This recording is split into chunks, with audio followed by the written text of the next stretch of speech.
The woman is worried. In a few minutes, something will happen that could be considered a crime. Yet she is determined because she believes in her cause. The woman checks her Facebook page one last time.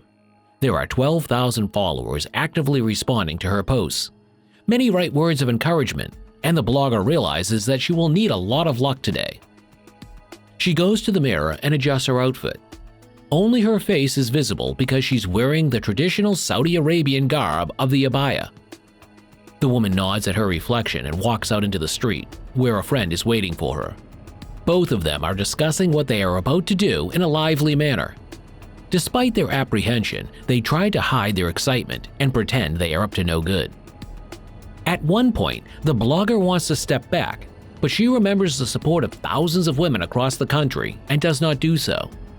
Instead, she smiles broadly and takes a step towards the parked car.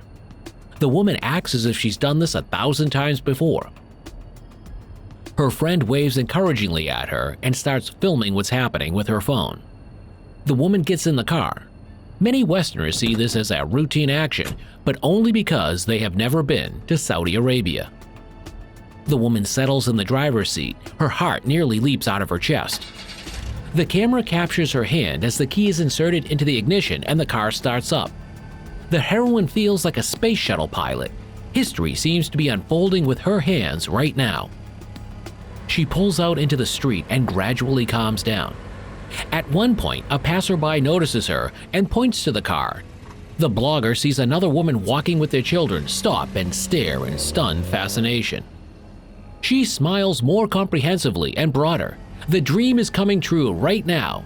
Her mood takes a sharp turn for the opposite when several men notice her car. At first, they stop, just as shocked as the others. And then swear words and even stones seem to follow the car. The woman does her best to keep a smile on her face. She pretends not to notice these openly hostile gestures. At one point, the woman wants to close her eyes to recover, but it is fatal to do so behind the wheel. She recalls numerous occasions when women, both acquaintances and strangers, had to ask their fathers, brothers, and husbands to take them somewhere by car. And if they were unable to do so, the poor woman could only abandon their plans. And how many times did she see 12-year-old boys driving their mothers and sisters? Is it fair that they are deprived of the rights that even minors have? And that's only because the children are male. Of course, some of the women have private drivers, but not all of them. Driver's maintenance is expensive, and many have to get by somehow. About a quarter of the family's income is spent on helping a woman drive. The blogger brushes these thoughts aside and concentrates entirely on the road. Today, she did a historic act, and her friend filmed it on video. Finally, it's time to go home.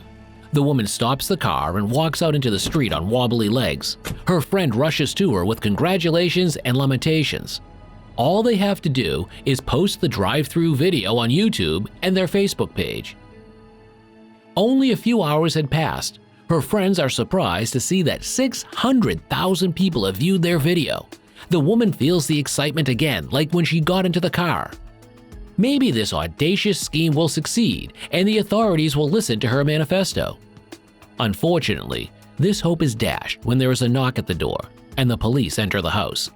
They take the woman away despite her family's pleas. The video's heroine is taken to prison, where she spends 24 hours. Her parents persuade her to give it up, promising that she will never do it again. So the woman humbles herself. She gives her word of honor that she won't drive again.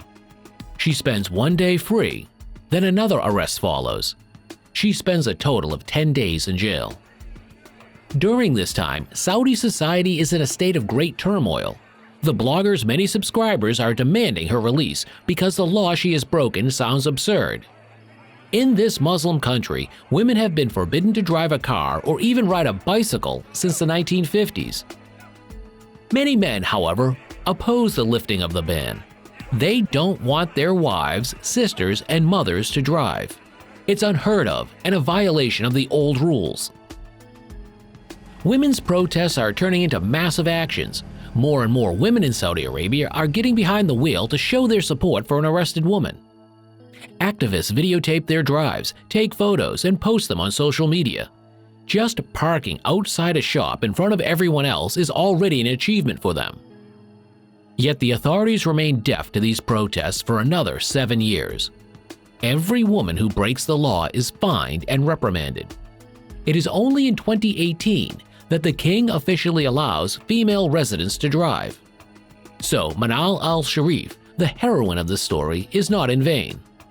The whole world has heard about this courageous woman, and she has become a true heroine in her homeland. The situation may have seemed absurd to Westerners, but Saudi Arabia was the only country in the world to officially ban women from driving.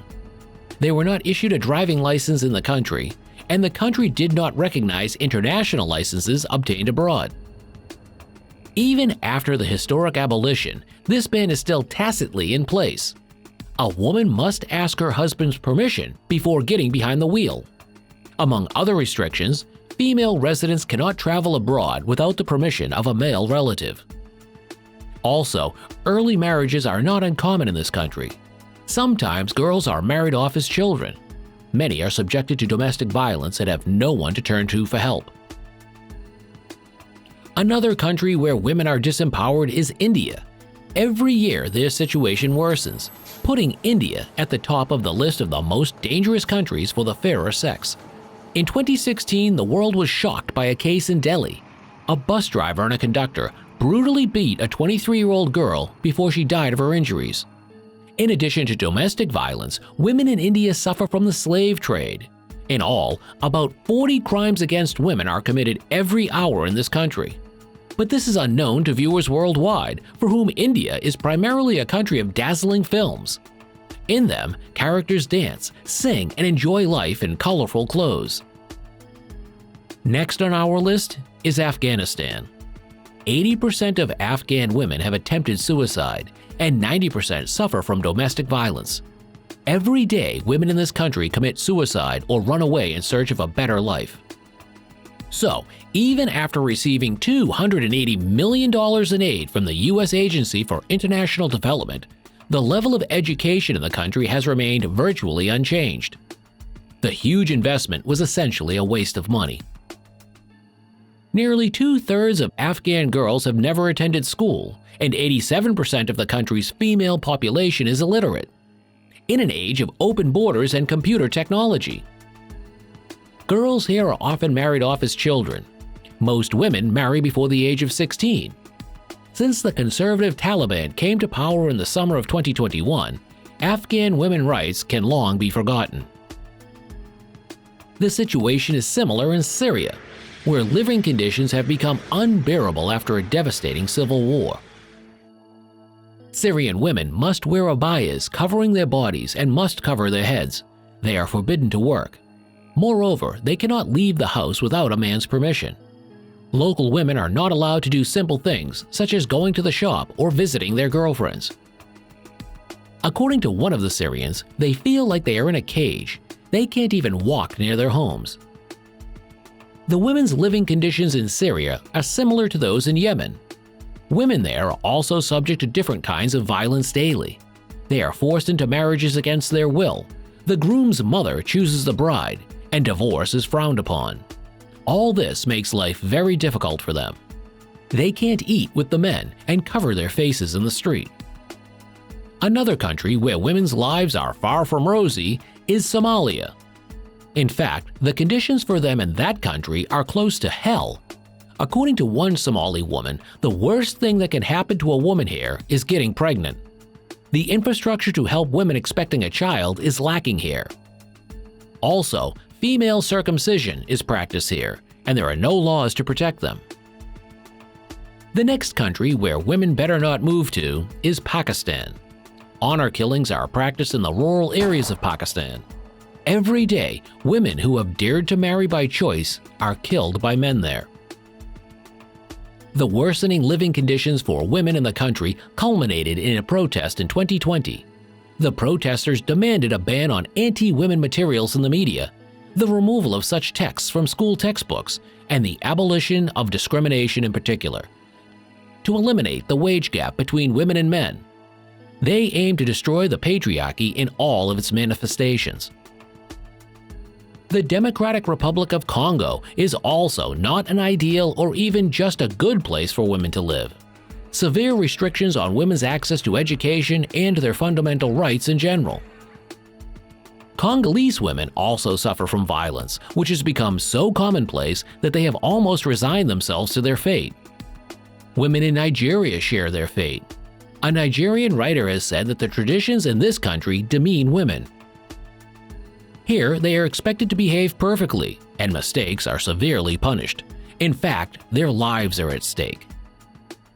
Surprisingly, this list is topped by the United States. In this seemingly most civilized country in the world, the statistics for sexual offenses are appalling. 1 in 5 women have been raped.